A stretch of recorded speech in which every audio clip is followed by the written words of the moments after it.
Et salut à tous. Donc aujourd'hui, analyse de vidéo. Je viens de découvrir la chaîne de Johan Skogen, je crois que ça se dit comme ça, qui a fait une vidéo le 18 février, donc il y a à peu près un mois, sur la radio du survivaliste. Alors forcément, dans cette vidéo, quelle radio on a retrouvé? Je vous laisse deviner encore une fois. Et donc aujourd'hui, analyse de sa vidéo. Toujours avec une approche la plus bienveillante possible. Je suis pas là pour faire du clash, je suis pas là pour me moquer de lui. Je suis uniquement là, et bien pour analyser ce qu'il est en train de dire et pour démystifier un petit peu plein d'idées reçues autour des communications radio et autour de ce qui peut être diffusé sur Internet par rapport aux communications résilientes, aux communications dans le cadre du survivalisme. Donc là, je suis à peu près à 12 minutes 45-46 et c'est là qu'il va commencer à parler de comment sécuriser ses communications radio, comment bien parler, etc. Pas d'inquiétude pour le rechargement. Autre chose, quand vous communiquez, si maintenant vous êtes dans un cas où vous ne devez pas vous faire repérer, ou en cas d'effondrement, déjà quand vous l'allumez, ne faites pas ça. Parce que là, tous les cervidés du coin vont venir vers vous. Et les méchants. Alors là, il parle du fait que la radio, dès qu'on l'allume, ça fasse ça. Bon, si on veut être discret, tout simplement, il existe un truc qui s'appelle les kits main libre. Donc, si on veut vraiment être discret, déjà, on n'écoute pas le son sur le haut-parleur directement sur la radio, vu que c'est audible par toutes les personnes à proximité. Mais bon, c'est vrai que voilà, c'est quand même bien de le préciser, mais je pense que c'est pas non plus la priorité. Vous l'allumez juste au petit cran. Voilà, vous n'allez pas plus loin. Et vous n'entendez pas la voix. Ensuite, vous pouvez monter le volume. Il n'y a pas de problème. Si vous voulez faire une manip, pareil, vous allez au plus petit point. Vous faites par exemple le scan. Vous voyez, on n'entend rien. Si je mets le son à fond. Ouais. Donc mettez toujours minimum pour ne pas vous faire repérer. Et autre chose, si vous tombez sur quelqu'un qui cherche votre fréquence, vous allez l'entendre parce qu'il va y avoir... Alors attention, là on va se concentrer sur ce qu'il est en train de dire parce que ça va être vraiment très très intéressant et très important. Autre chose, si vous tombez sur quelqu'un qui cherche votre fréquence, vous allez l'entendre parce qu'il va commencer à avoir des grésillements et des stocks. Alors, si vous tombez sur quelqu'un qui essaye d'écouter votre fréquence, vous allez pouvoir le détecter grâce à des grésillements. Je rappelle le principe du talkie-walkie, de la radio. Par défaut, c'est en réception. Si on veut passer en émission, il faut appuyer sur le bouton. Si on n'appuie pas sur le bouton, ça ne transmet pas. Donc, on va réécouter son message, ce qu'il est en train de dire, et on va reanalyser tout ça. Et les méchants. Vous l'allumez juste. Si vous voulez faire une manip, pareil, vous allez au plus petit point. Vous faites par exemple le scan. Vous voyez, on n'entend rien. Désolé, je l'ai remis un petit peu trop en arrière. Oui. Donc mettez toujours minimum pour ne pas vous faire repérer. Et autre chose, si vous tombez sur quelqu'un qui cherche votre fréquence. Alors si vous tombez sur quelqu'un qui cherche votre fréquence, c'est-à-dire genre en gros tu te balades et tu arrives dans un chemin et en fait il y a un gars comme ça avec une capuche et... Sur quelle fréquence es-tu mon cher ami? Non, ça marche pas comme ça. Une radio, que ce soit Baofeng, talkie-walkie, tout public ou un scanner, si la radio tu ne passes pas sauf pour le scanner, mais une radio, tant que tu n'appuies pas sur le bouton, ça transmet pas. Donc comment est-ce que quelqu'un qui fait uniquement de la réception va pouvoir générer des grésillements sur la fréquence sur laquelle tu es? Déjà là il y a un hic puisque c'est pas possible. Sauf si bien sûr la personne s'amuse à transmettre en même temps, mais quelqu'un qui écoute, faites tous le test et vous verrez que ça n'est pas possible, c'est pas vrai. Je vais faire le test, hein. Je vais mettre sur le canal 2. Là ça vous marque le 5, mais en vrai c'est parce que c'est en négatif. Et là je suis également sur 446.01875 pour la démo, donc c'est également la fréquence du canal 2. Ah oui, forcément, il y a le CT de régler.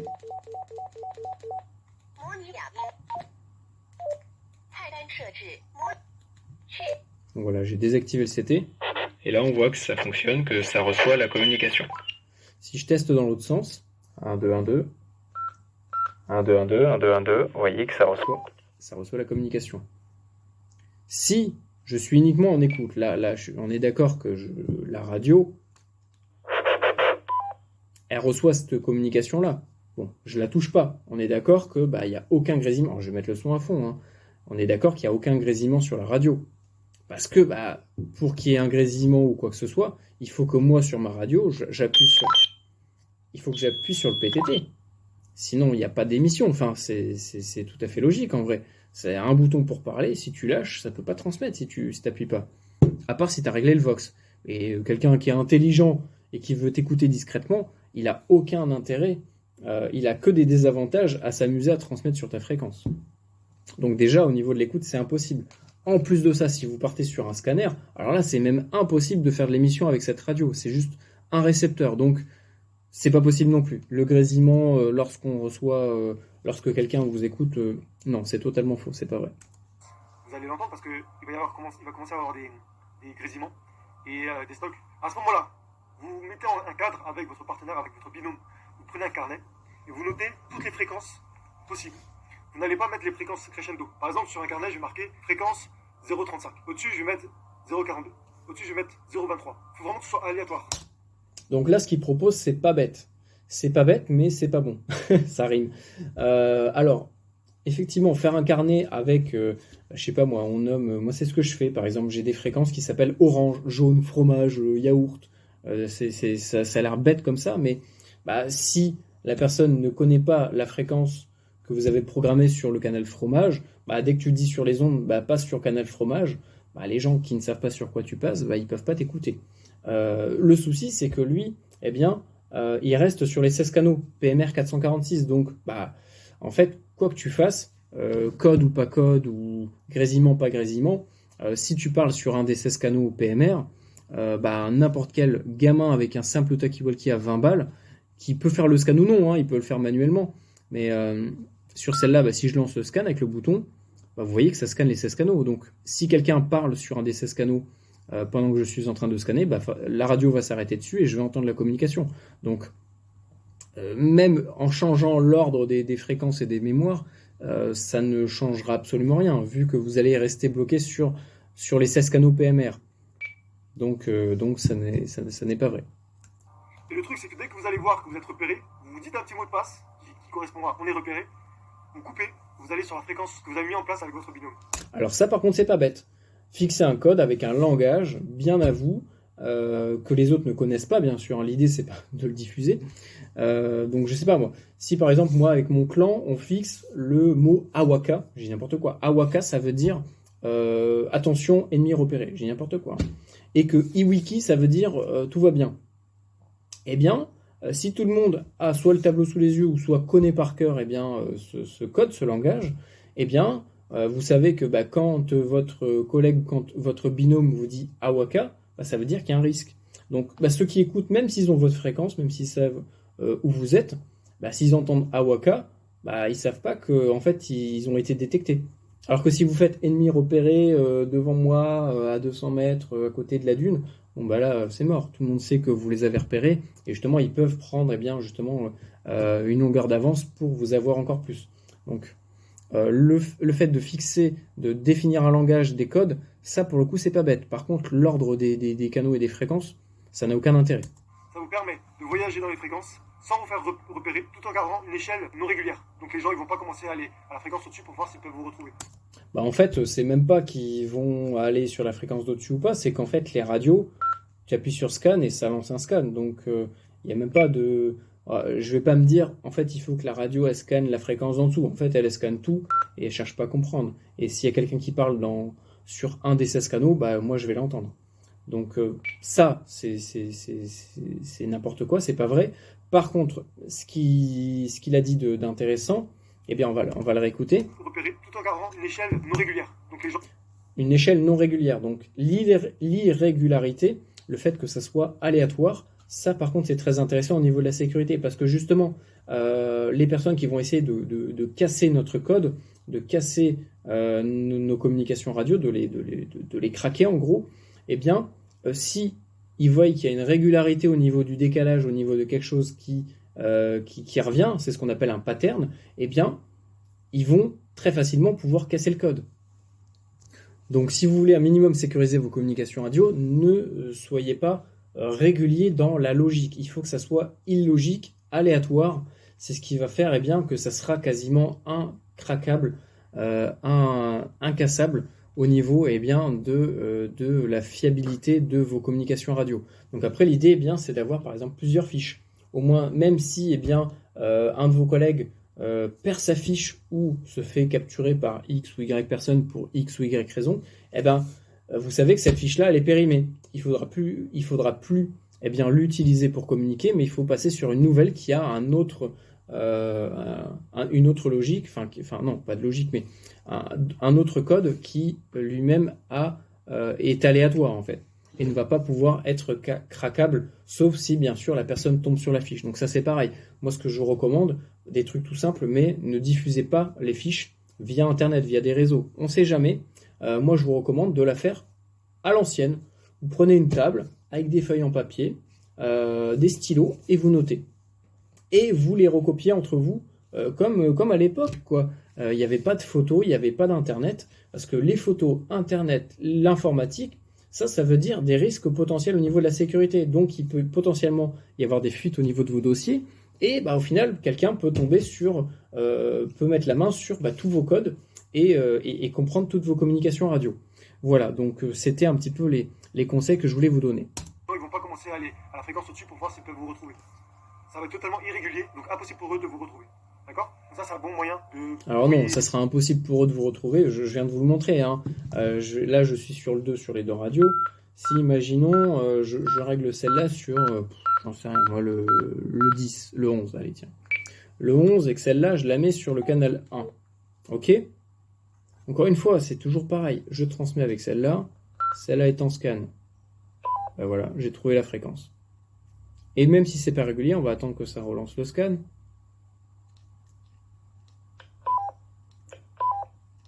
Vu qu'il n'y a que 16 canaux, on fait très vite le tour et on peut très facilement tomber sur la communication en cours et intercepter ce que vous êtes en train de dire. Donc non, même en rendant le truc un peu aléatoire, vu que ça reste sur les 16 canaux, vous allez dans tous les cas être entendu par tout le monde. Les pistes. Autre chose, quand vous parlez, quand vous avez terminé une conversation, que vous envoyez une information, par exemple, que vous donnez un ordre, va sur ce point-là. La personne, il faut absolument qu'elle réponde, soit bien pris, reçu, au moins une indication qui dit qu'elle a bien reçu l'information. Pourquoi ? Parce que si maintenant, vous lui dites, va sur le bunker, tu fais silence radio et tu chauffes à 200 mètres. T'as pas de réponse. Qui te dit que la personne ne s'est pas fait prendre par les ennemis ou qu'il n'est pas tombé dans un ravin ?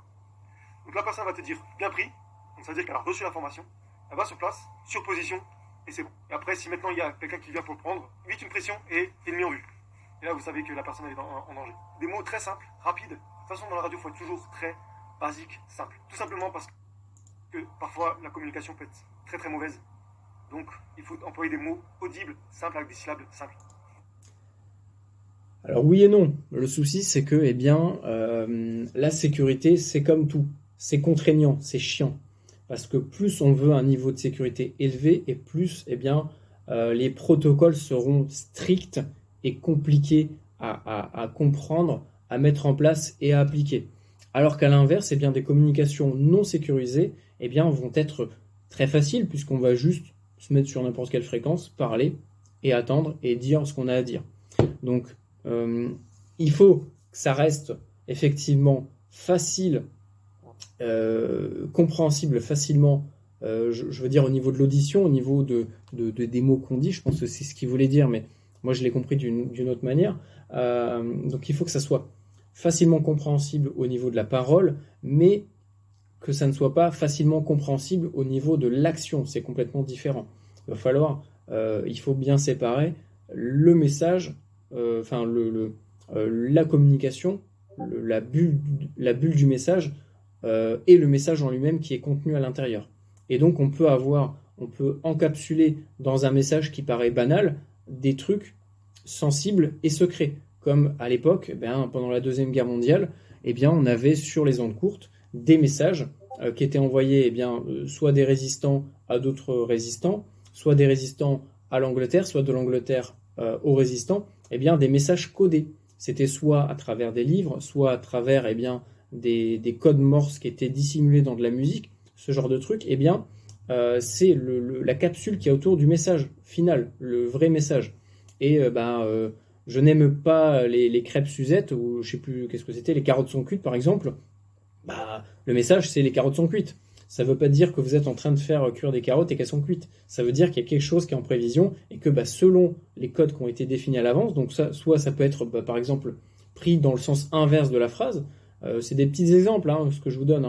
Mais si vous voulez vraiment des choses complémentaires, une formation vraiment concrète là-dessus et vraiment, vraiment complémentaire à ce que je suis en train de vous dire sur ma chaîne, rendez-vous sur Patreon. Là, je traite vraiment on va dire avec précision, je dissèque un petit peu tous les aspects de la radio et je vous apporte de vrais outils, de vraies connaissances qui vont vraiment vous permettre de communiquer de manière la plus sécurisée possible et de manière la plus performante. Donc voilà, vous voyez qu'au niveau du message les carottes sont cuites, si on le comprend dans le sens logique, ça veut dire que les carottes sont cuites, quelque chose est prêt, quelque chose va arriver, où on s'est fait avoir. Et à l'inverse, si on dit par exemple, les jours pairs, je dis n'importe quoi, mais les jours pairs, tous les ordres qu'on va donner, il faut faire l'inverse de ces ordres-là, et les jours impairs, il va falloir les appliquer, dans le sens où on les a donnés. Donc, imaginons les jours pairs, on va dire ne monte pas sur la montagne, ça veut dire qu'il faut monter sur la montagne. Donc, imaginons cette personne-là est capturée, elle délivre ce message-là à l'ennemi en lui disant nous on a défini comme quoi il fallait faire le sens inverse de ce qu'on disait, mais peut-être qu'ils savent pas que les jours impairs c'est pas le cas. Donc en fait ils vont avoir une mauvaise piste et un jour sur deux ils auront pas le bon ils n'arriveront pas à comprendre correctement le message et ils seront carrément à côté de la plaque. Et vous, ça vous permet d'être tranquille, d'être résilient au niveau de vos messages et au niveau de vos communications.